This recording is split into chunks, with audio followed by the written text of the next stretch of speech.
So increasingly in modern times, what people are associating as being spiritual or taking as a sign of spiritual progress or have an awakening is in reality an indicator of poor health, declining health, and an indicator and suggester of mental illness.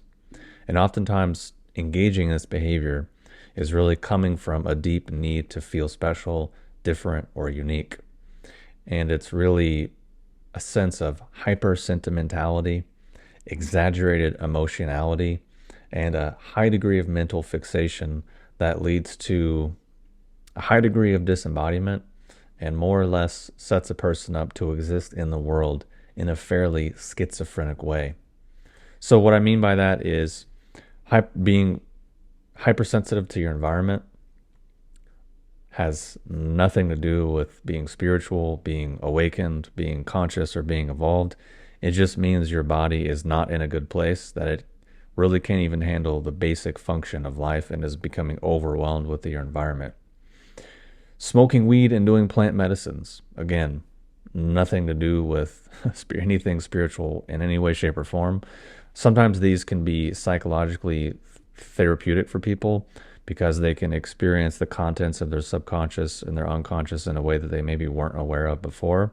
But they're paying a price. They're robbing Peter to pay Paul, and doing it over long enough period of time will almost for sure lead to a lot of health problems and then a lot of psychological breakdowns, which we're going to be seeing more and more occurring over the next 5-10 years as these things become more popular.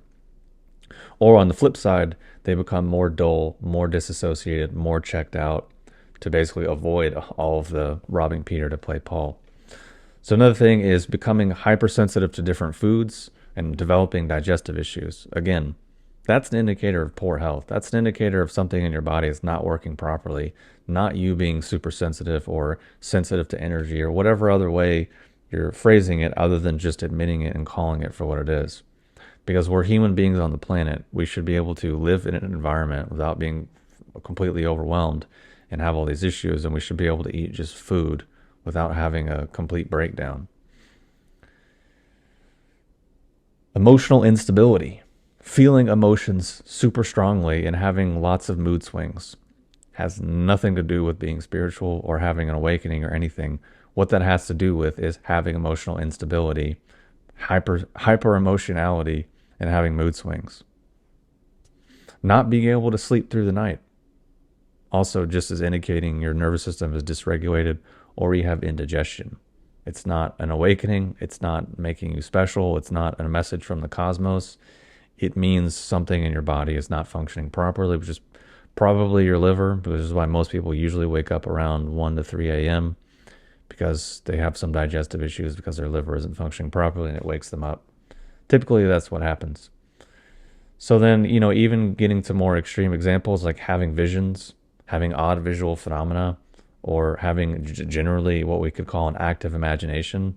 Again, not something that's actually that helpful or useful. I mean, obviously, yeah, having a good imagination can be useful if you're a creative type and can help you find solutions. Of course, cool. But that's literally just what it is. It's an imagination.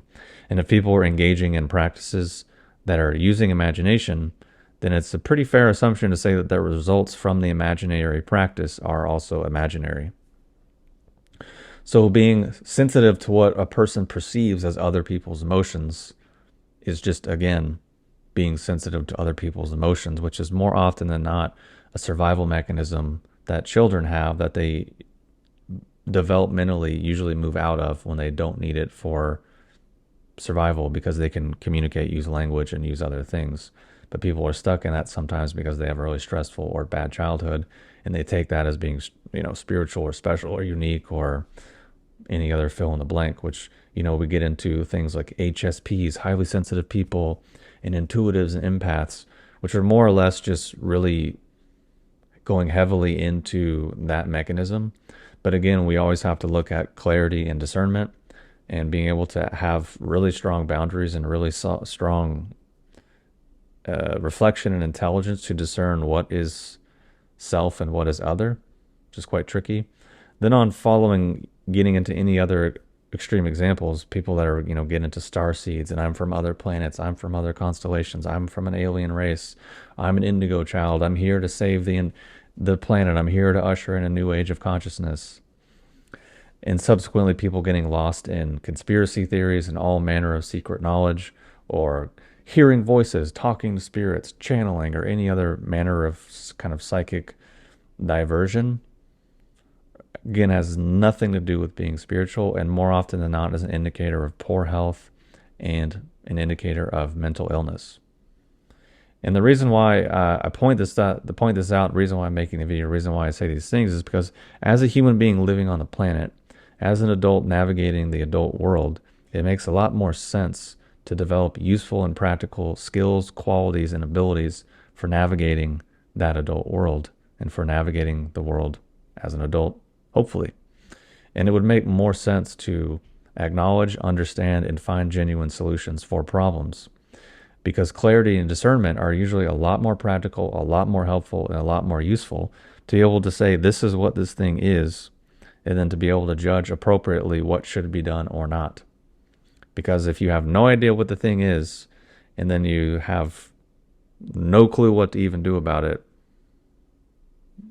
that's not very useful, helpful, or practical, and that's the opposite of progress.